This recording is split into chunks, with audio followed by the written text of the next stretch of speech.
Rumah sederhana di pinggiran kota itu menjadi saksi kehidupan bahagia Nia dan Ari.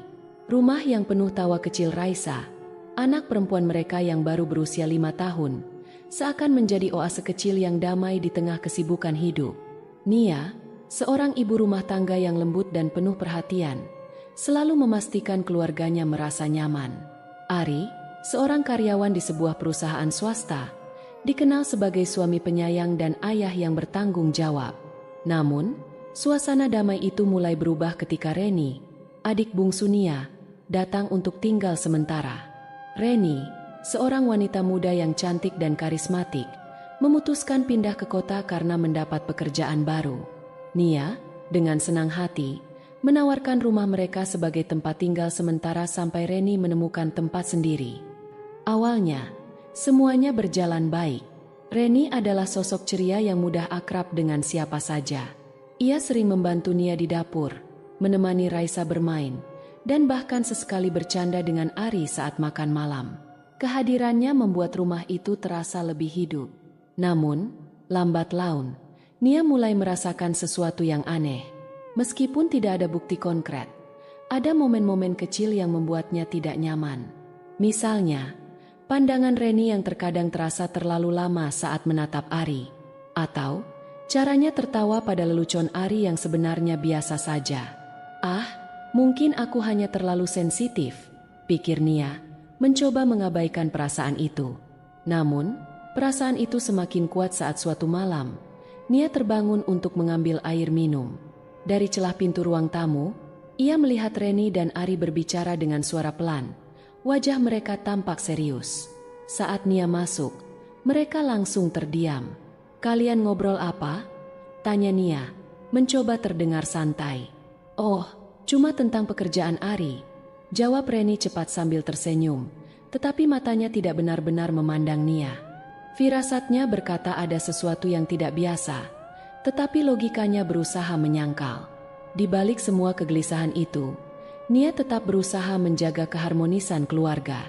Ia bahkan mengajak Reni untuk berbelanja bersama ke pasar akhir pekan, mencoba mempererat hubungan mereka. Namun, semakin ia mencoba, semakin ia merasa ada jarak yang tidak dapat ia jelaskan, baik dengan Reni maupun Ari. Kehidupan harmonis yang selama ini ia banggakan perlahan terasa seperti kaca tipis yang retak, siap pecah kapan saja. Hari-hari berlalu, dan perasaan tak nyaman dalam hati Nia semakin sulit diabaikan. Ari, yang dulu selalu hangat dan terbuka, mulai berubah. Ia menjadi lebih sering pulang larut malam dengan alasan pekerjaan. Jika biasanya ia selalu menceritakan apa saja yang terjadi di kantor, kini ia lebih banyak diam. Ponselnya, yang dulu sering ia tinggalkan di meja atau sofa, kini selalu dibawa kemanapun, bahkan ke kamar mandi. Sementara itu, Reni juga berubah.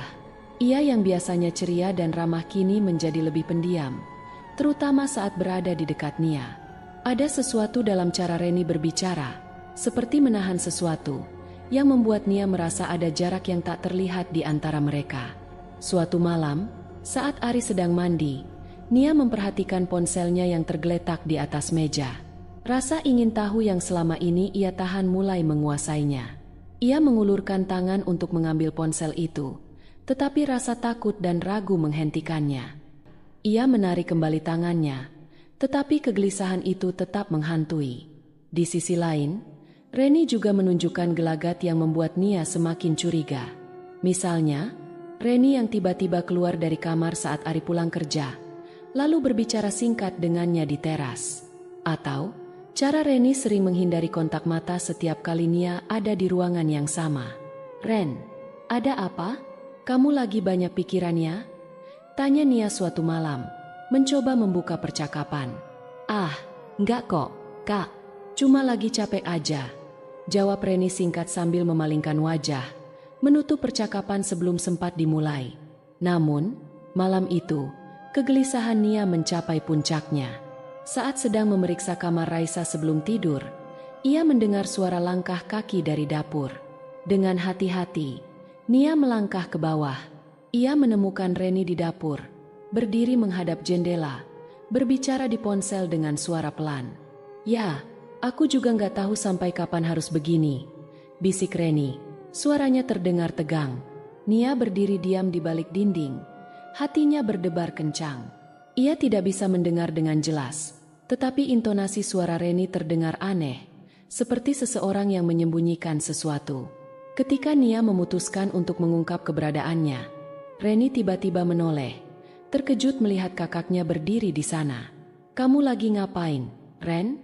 tanya Nia, mencoba bersikap biasa. "Cuma nelpon teman kerja, Kak," jawab Reni cepat. Wajahnya tampak tegang.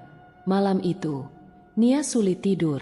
Pikiran-pikiran buruk terus menghantui, membisikkan kemungkinan-kemungkinan yang ingin ia sangkal.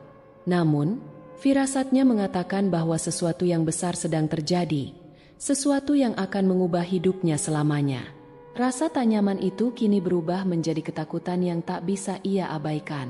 Nia tahu ia harus menemukan jawaban sebelum semuanya terlambat. Pagi itu, Nia merasa perlu berbicara dengan seseorang yang bisa ia percaya. Ia memutuskan untuk bertemu Dina, sahabatnya sejak SMA, yang selalu menjadi tempatnya berbagi cerita. Di sebuah kafe kecil yang tenang, Nia menceritakan semua kegelisahannya, dari perubahan sikap Ari, perilaku aneh Reni, hingga percakapan yang ia dengar di dapur malam sebelumnya.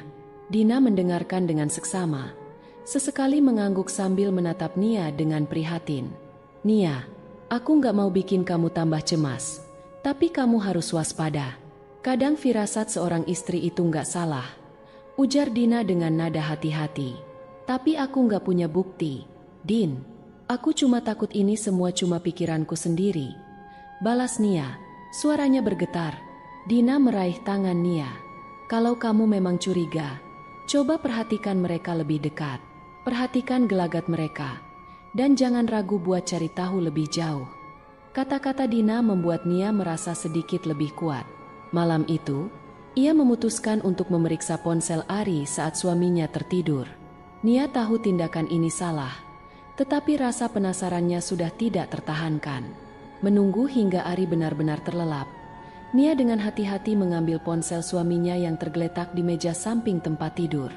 Tangannya gemetar saat ia membuka layar, tetapi ponsel itu terkunci dengan kode baru yang tidak ia ketahui. Rasa kecewa bercampur curiga langsung menyergap hatinya. Ari tidak pernah mengganti kode ponsel sebelumnya. "Apa yang sebenarnya kamu sembunyikan, Ari?" bisik Nia pada dirinya sendiri, matanya berkaca-kaca. Meskipun gagal membuka ponsel Ari, Nia tidak menyerah. Ia mulai lebih memperhatikan setiap gerak-gerik Ari dan Reni. Ia memperhatikan cara Reni berbicara dengan Ari, atau bagaimana Reni sering terlihat tiba-tiba pergi ke kamar ketika Nia masuk ke ruangan. Hari demi hari, kecurigaan Nia semakin kuat.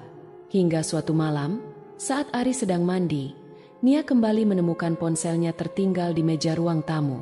Kali ini, tanpa ragu, ia mencoba membuka ponsel itu. Namun, sebelum ia sempat melakukannya, Ari muncul dari belakang, membuat Nia terkejut. "Nia, kamu ngapain?" tanya Ari dengan nada curiga. Nia tergagap, mencoba mencari alasan. Ari mengambil ponselnya dengan cepat tanpa berkata apa-apa. Namun, tatapan matanya membuat Nia merasa ia sedang menyembunyikan sesuatu. Ketegangan di rumah semakin terasa. Hubungan antara Nia, Ari, dan Reni menjadi dingin. Setiap percakapan terasa dipenuhi ketidakpercayaan. Nia tahu, ia berada di ambang kebenaran yang menakutkan. Hatinya terluka, tetapi ia bertekad untuk menemukan jawaban, tidak peduli seberapa menyakitkan itu. Ia harus tahu apa yang sebenarnya terjadi, sebelum semuanya menghancurkan dirinya sepenuhnya. Beberapa hari setelah kejadian dengan ponsel Ari, Nia tidak bisa lagi menahan rasa curiganya. Ia tahu sesuatu sedang terjadi di balik punggungnya, sesuatu yang besar. Saat Ari pulang kerja dan langsung tertidur karena kelelahan, Nia mengambil kesempatan untuk memeriksa ponsel suaminya sekali lagi. Dengan hati-hati, ia mengambil ponsel itu dan mencoba kombinasi kode yang terlintas di pikirannya. Tangannya gemetar saat layar ponsel terbuka. Ia hampir tidak percaya dirinya berhasil. Ketika ia membuka aplikasi pesan, hatinya terasa berhenti berdetak. Ada percakapan panjang antara Ari dan Reni. Kalimat-kalimat yang awalnya terlihat biasa perlahan berubah menjadi sesuatu yang menghancurkan. Nia merasa dunia di sekitarnya runtuh. Air matanya mengalir tanpa henti saat ia membaca pesan-pesan itu. Semua kecurigaan yang selama ini ia coba abaikan ternyata benar adanya.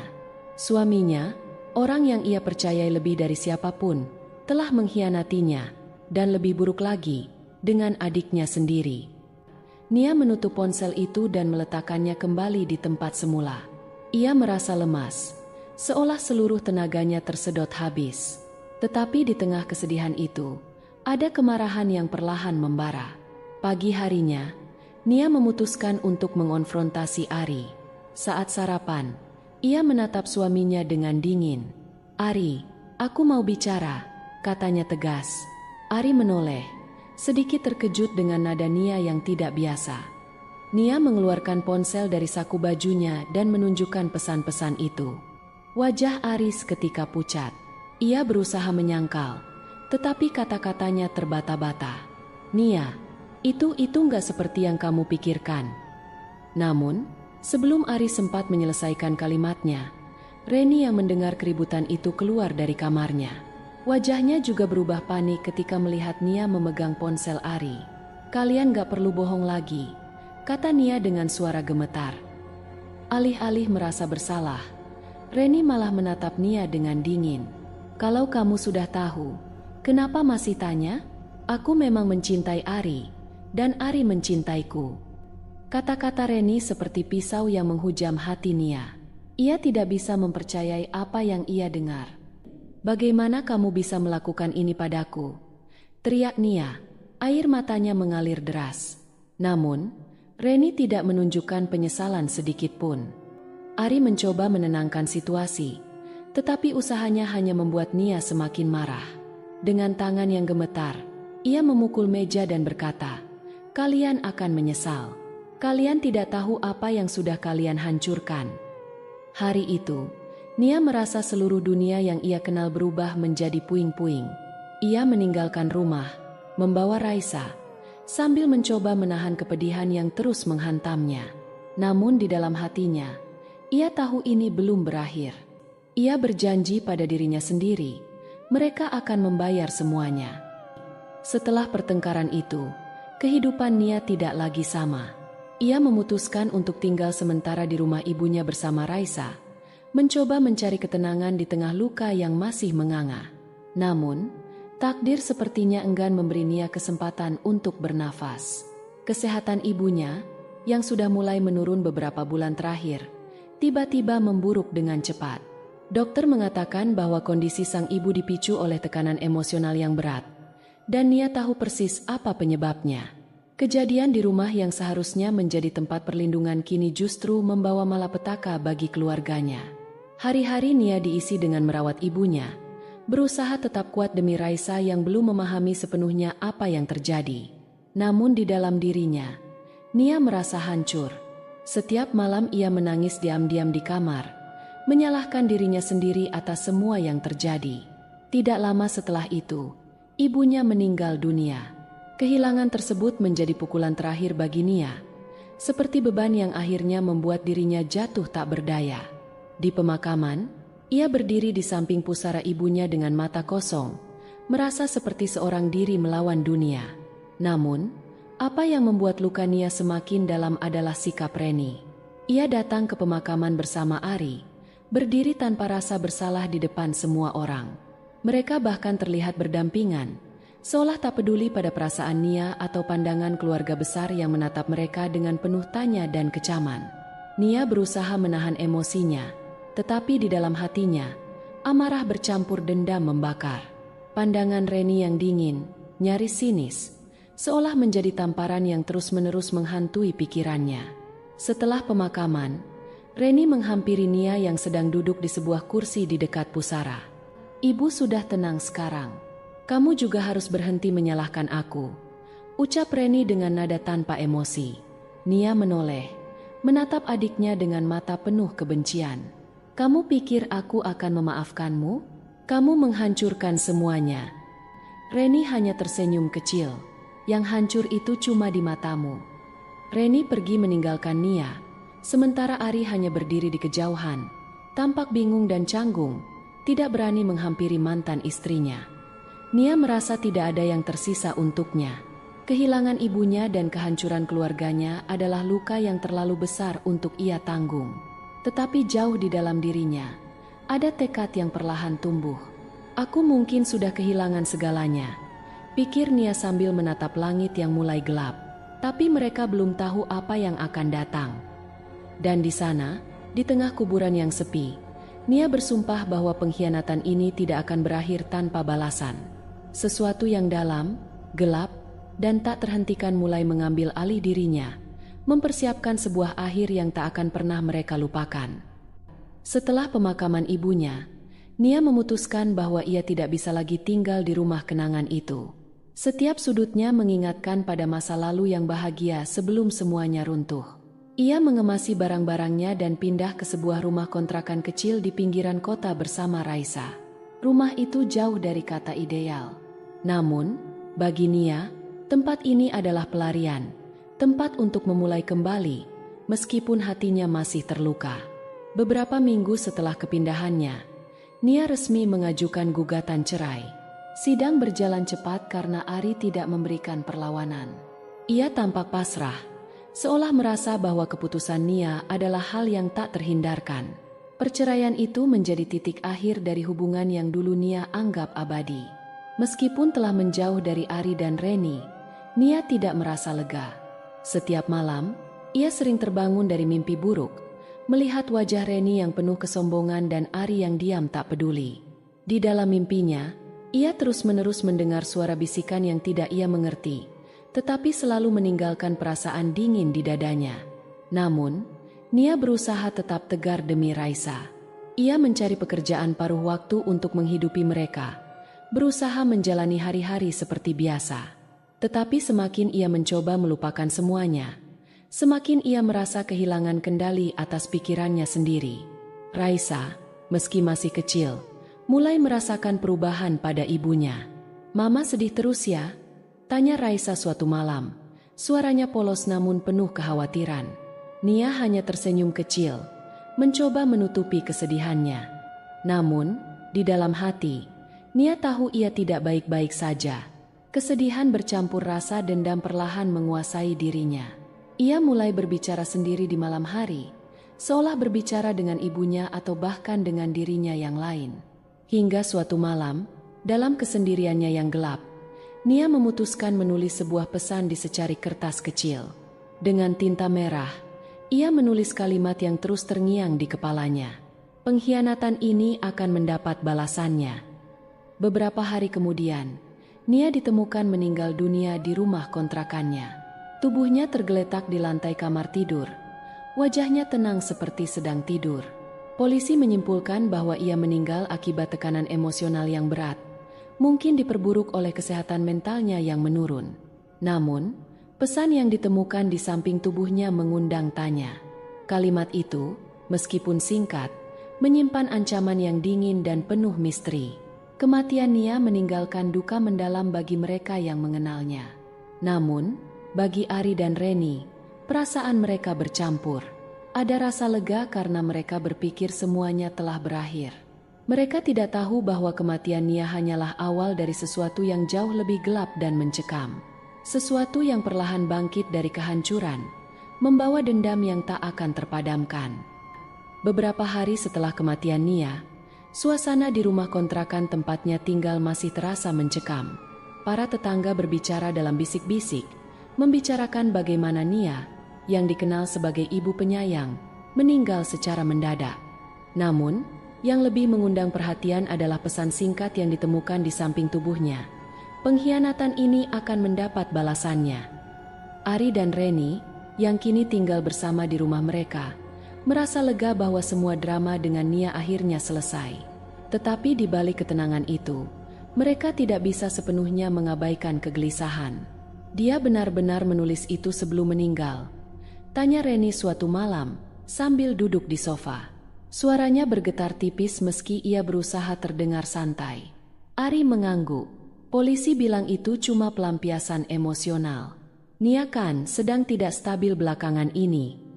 Namun, meski kata-kata itu terdengar masuk akal, mereka berdua tidak bisa menghilangkan rasa tidak nyaman yang menggantung di udara. Malam-malam berikutnya mulai membawa keanehan. Awalnya kecil, benda-benda yang tiba-tiba berpindah tempat, lampu yang berkerlip tanpa sebab, atau suara langkah kaki di lorong saat rumah seharusnya kosong. Reni mulai merasa ada sesuatu yang salah. Suatu malam, ia terbangun oleh suara pelan seperti seseorang menangis di kamarnya. Ia membuka mata, tetapi tidak menemukan siapapun. Hanya suara itu yang terus terdengar, samar namun jelas. Ia mencoba memanggil Ari, tetapi ketika melangkah keluar kamar, ia mendengar suara langkah kaki di belakangnya. Saat berbalik, lorong itu kosong. Sementara itu, Ari mulai merasakan hal yang lebih nyata. Saat ia bercermin di kamar mandi, ia melihat bayangan Nia berdiri di belakangnya. Wajahnya pucat dengan mata yang menatap kosong. Ketika ia berbalik dengan panik, tidak ada siapapun di sana. Ini cuma imajinasi, gumam Ari kepada dirinya sendiri. Tetapi keringat dingin membasahi dahinya. Semakin hari, gangguan itu semakin nyata. Pada suatu malam, mereka berdua mendengar suara ketukan keras di pintu depan. Ketika Ari membukanya, tidak ada siapapun di sana, tetapi angin dingin yang menusuk langsung menyusup ke dalam rumah. Di lantai depan pintu, ada secari kertas. Ketika Reni mengambilnya dengan tangan gemetar, ia membaca tulisan yang sama dengan pesan terakhir Nia. Pengkhianatan ini akan mendapat balasannya. Reni mulai kehilangan ketenangan. Ia merasa ada yang mengawasinya setiap saat. Kadang ia mendengar bisikan samar yang memanggil namanya di malam hari. Kadang ia melihat bayangan Nia di sudut matanya. Tetapi setiap kali ia menoleh, bayangan itu menghilang. "Aku nggak tahan lagi, Ari," kata Reni dengan suara gemetar pada suatu malam. "Ini bukan kebetulan. Ini dia. Ari, dia belum selesai dengan kita." Ari mencoba menenangkan Reni, meskipun dalam hatinya, ia pun mulai percaya bahwa mereka sedang dihantui. Malam itu, Reni tidur lebih awal, tetapi Ari tetap terjaga, duduk di ruang tamu dengan pikiran yang kalut. Tiba-tiba, lampu di ruang tamu padam. Di dalam kegelapan, ia mendengar suara langkah kaki pelan mendekat dari belakang. Ketika ia berbalik, sebuah suara dingin berbisik di telinganya. "Aku di sini." Ari melompat dari kursinya, tubuhnya gemetar. Di depan matanya, bayangan Nia berdiri di tengah ruangan, memandangnya dengan tatapan kosong dan senyuman kecil yang dingin. Ketika Ari menyalakan lampu, bayangan itu lenyap, tetapi rasa dingin yang menyesakkan masih menyelimuti seluruh ruangan. Ari dan Reni mulai memahami satu hal, kematian Nia bukanlah akhir. Itu adalah awal dari teror yang tidak akan mudah mereka hindari. Kehidupan Ari dan Reni berubah menjadi mimpi buruk yang tak berkesudahan.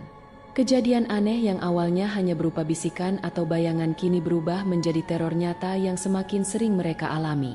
Setiap malam, suara tangisan terdengar dari kamar tamu tempat Reni tidur. Tangisan itu terdengar pelan namun memilukan, membuat Reni takut untuk sekadar memejamkan mata. Kadang-kadang, ia mendengar suara perempuan memanggil namanya dengan lembut, diikuti dengan deru napas dingin di dekat telinganya. Reni mulai kehilangan keseimbangan mentalnya. Ia menjadi paranoid, sering terbangun di tengah malam dan menangis ketakutan. Wajahnya semakin pucat dan tubuhnya tampak lemah karena kurang tidur. Di sisi lain, Ari mengalami teror yang lebih intens. Suatu malam, saat ia sedang mencuci muka di kamar mandi, ia mendongak ke cermin dan melihat wajah Nia muncul di pantulannya. Mata Nia menatap langsung ke arahnya, penuh dengan kebencian. "Kamu pikir aku akan diam?" Suara itu bergema di kepalanya. Ari menjerit, membanting pintu kamar mandi, tetapi suara tawa kecil yang menyeramkan tetap terdengar di belakangnya. Teror juga tidak berhenti saat mereka berada di luar rumah. Ketika Ari sedang mengemudi, ia melihat bayangan Nia duduk di kursi belakang melalui kaca spion. Wajahnya pucat dengan mata yang terus menatapnya tanpa berkedip. Ari hampir menabrakkan mobilnya ke trotoar. Bagi Reni, rumah yang dulu terasa aman kini berubah menjadi tempat yang mengancam. Ia mulai melihat bayangan Nia di sudut-sudut gelap ruangan. Kadang, ketika ia berjalan melewati dapur, panci dan wajan yang tergantung di dinding akan jatuh sendiri, nyaris menimpa kepalanya. Suatu malam, Reni mendapati tulisan besar di dinding kamarnya. Dengan tinta merah seperti darah, tertulis, "Kalian tidak akan lolos." Reni menjerit, membuat Ari bergegas masuk ke kamarnya. Ia tertegun melihat tulisan itu, tetapi sebelum ia bisa mengatakan apa-apa, lampu di seluruh rumah padam. Dalam kegelapan, suara langkah kaki terdengar semakin dekat, diikuti suara tawa kecil yang melayang-layang di udara. "Kalian pikir aku lupa?" Suara itu bergema di seluruh rumah. Reni memeluk Ari erat, tubuhnya gemetar. "Ari, ini dia kembali. Aku nggak kuat lagi." Ari mencoba bersikap tegar, tetapi ia tahu apa yang terjadi. Ini bukan hanya rasa bersalah yang menghantui mereka. Ini adalah sesuatu yang nyata, sesuatu yang tidak bisa mereka hentikan. Semakin hari, tekanan itu semakin menghancurkan mereka. Reni, yang sudah hampir kehilangan akal sehat, mengurung diri di kamar dan menolak makan. Sementara Ari mulai berhalusinasi di tempat kerja, melihat bayangan Nia di sudut-sudut ruangan. Teror itu tampak tidak memiliki akhir, dan perlahan tapi pasti, mereka berdua mulai menyadari bahwa kematian Nia tidak membawa kedamaian, melainkan membuka pintu bagi dendam yang tidak akan pernah berhenti mengejar mereka. Malam itu adalah malam yang akan mereka kenang selamanya. Malam di mana teror mencapai puncaknya. Ari terbangun tiba-tiba karena mendengar suara langkah kaki di lantai bawah. Suara itu pelan tetapi jelas, seolah-olah seseorang sedang berjalan mondar-mandir di ruang tamu. Ia duduk di tempat tidur, mencoba mengabaikannya. Tetapi ketika suara itu tidak berhenti, ia memutuskan untuk memeriksanya. "Ari, jangan pergi," bisik Reni dengan suara gemetar, memegang lengan Ari erat-erat. Wajahnya pucat dan matanya penuh ketakutan. "Kita nggak bisa terus begini.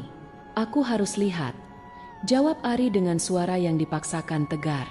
Dengan senter di tangan, Ari turun ke lantai bawah. Ruang tamu gelap gulita, tetapi suara langkah itu kini berhenti. Udara di dalam rumah terasa berat dan dingin. Ketika ia menyalakan senter ke sekeliling ruangan, tidak ada apa-apa di sana. Tiba-tiba, ia mendengar suara Reni menjerit dari lantai atas. Ari berlari kembali ke kamar dengan panik, hanya untuk menemukan Reni berdiri kaku di ruang tamu, wajahnya penuh ketakutan.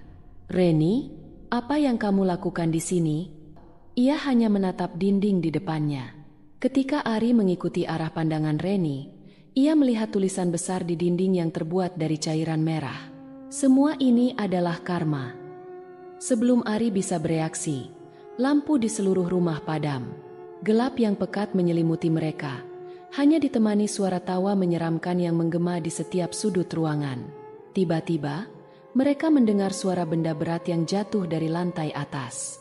Ketika Ari menyalakan senter ke tangga, ia melihat sebuah bayangan meluncur turun dengan cepat, seperti sosok Nia yang merangkak dengan gerakan yang tidak manusiawi. "Lari!" teriak Ari sambil menarik Reni keluar rumah. Namun, pintu depan yang mereka coba buka tidak bergeming, seolah terkunci dari luar. Reni mulai menangis ketakutan, sementara bayangan itu semakin dekat, disertai suara napas berat yang menyeramkan. Ketika bayangan itu hampir menyentuh mereka, tiba-tiba semua suara berhenti. Lampu di rumah menyala kembali, dan mereka mendapati diri mereka berdiri sendirian di ruang tamu. Tidak ada sosok apapun, tidak ada tulisan di dinding, hanya keheningan yang menyesakkan. Namun, ketenangan itu hanya sementara. Beberapa jam kemudian, saat Reni sedang berada di kamar mandi, Ari mendengar teriakan panjang yang memekakan telinga. Ia berlari menuju kamar mandi, tetapi ketika membuka pintu, ia menemukan Reni tergeletak di lantai. Tubuhnya kaku, wajahnya pucat, dan matanya melotot lebar, seolah ia melihat sesuatu yang sangat mengerikan. Reni sudah tidak bernyawa. Di cermin kamar mandi, ada tulisan besar yang tampak dibuat dengan tangan basah. "1 sudah selesai. Kau berikutnya." Ari terjatuh ke lantai. Tubuhnya gemetar hebat. Ia tahu bahwa tidak ada tempat untuk lari, Tidak ada tempat untuk sembunyi. Ia telah dihukum oleh rasa bersalahnya sendiri, dan kini teror itu akan menuntaskan dendamnya. Malam itu, Ari hanya bisa duduk di sudut ruangan, menunggu kegelapan datang kembali untuk mengambilnya. Beberapa hari setelah kematian Reni, Ari menjadi bayangan dari dirinya yang dulu. Ia tidak makan, tidak tidur, dan hampir tidak pernah keluar dari rumah. Wajahnya kurus, matanya cekung, dan setiap gerakan tubuhnya penuh ketakutan. Ia tahu waktunya sudah dekat. Teror yang menghancurkan hidupnya dan mengambil nyawa Reni kini mengincar dirinya. Setiap malam, ia mendengar suara langkah, tawa kecil, dan bisikan yang terus mengingatkannya akan dosa-dosanya. Malam terakhirnya dimulai seperti malam-malam sebelumnya. Lampu padam, suara-suara aneh di lorong, dan udara dingin yang mencekam. Kali ini, bayangan Nia tidak hanya muncul sebentar. Ia berdiri di tengah ruangan, menatap Ari dengan mata hitam kosong, senyuman tipis di wajahnya. "Kamu tahu ini tak terhindarkan, Ari." Suara Nia terdengar jelas di kepala Ari, meskipun mulutnya tidak bergerak. Ari jatuh ke lantai, memohon ampun. "Aku salah, Nia. Aku minta maaf. Aku nggak tahu harus bagaimana lagi." Namun, Nia hanya diam. Sosoknya melayang mendekat, dan saat itu, Ari melihat bayangan Reni muncul di belakangnya. Wajahnya masih dengan ekspresi ketakutan yang sama seperti saat ia ditemukan tewas. Ari menjerit, tetapi tubuhnya kaku, tidak mampu bergerak. Kedua sosok itu menghilang dalam sekejap, meninggalkan rumah dalam keheningan yang mematikan. Keesokan harinya, kabar mengejutkan muncul. Ari ditemukan tewas di dalam mobilnya setelah mengalami kecelakaan tunggal di jalan raya yang sepi. Mobilnya menabrak pohon dengan kecepatan tinggi, dan tubuhnya ditemukan terperosok di jok depan dengan wajah penuh ketakutan. Beberapa saksi mata yang berada di lokasi mengaku melihat sesuatu yang aneh sebelum kecelakaan terjadi. Seorang wanita berpakaian putih terlihat duduk di kursi belakang mobil Ari, tetapi tidak ada siapapun yang ditemukan di lokasi kecelakaan. Setelah kematian Ari, cerita tentang teror ini menyebar luas. Orang-orang mulai percaya bahwa arwah Nia tidak pernah benar-benar pergi.